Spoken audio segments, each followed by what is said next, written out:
जय हिंदुस्तान। हिंदुस्तान हमारा है और हम सभी हैं हिंदुस्तान के, बिल्कुल हैं।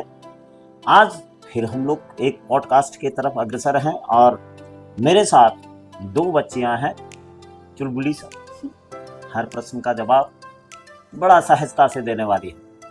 तो मिलिए यहाँ के दो प्यारे student. Myself Nikita from Guideline Coaching. Myself Anubha from Guideline Coaching.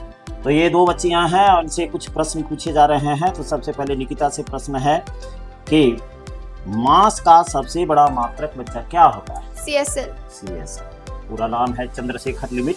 और एक CSL का कितना मैग्नीट्यूड होता है, कितना वैल्यू होता है? Sir, 1.4 into mass of sun. Very good answer.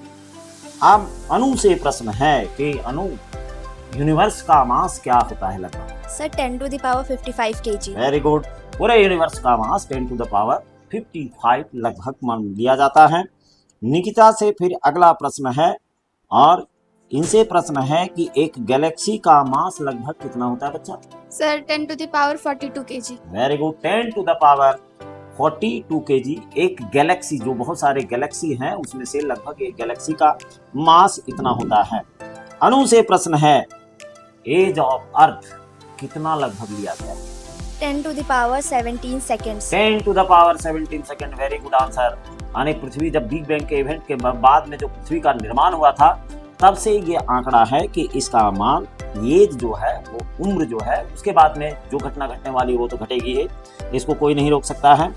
अब फिर आते हैं निकिता से अगला प्रश्न है कि एवरेज वॉल्यूम बच्चा एटम का कितना होता है? Sir, 10 to the power minus 23 meter cube. Very good. 10 to the power minus 23 metre cube होता है एवरेज वॉल्यूम। जो एटम्स के होते हैं, जितने एटम, उसका एक एवरेज मान लिया गया।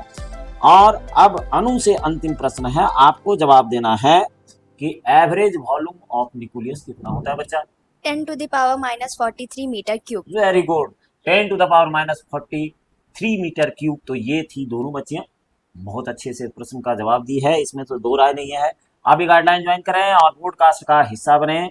और अभी फिलहाल नया बैच जो है 11th क्लास का 3 बजे से शुरू हुआ है, तो उसमें आप ज्वाइन कर सकते हैं। पॉडकास्ट में आइए, पॉडकास्ट जरूरी है क्योंकि आपके व्यक्तित्व के निखार के लिए ये बहुत आवश्यक एक कदम होता है, जो आने वाले दिन में आपको इंटरव्यू में एक बोल्डनेस देता है।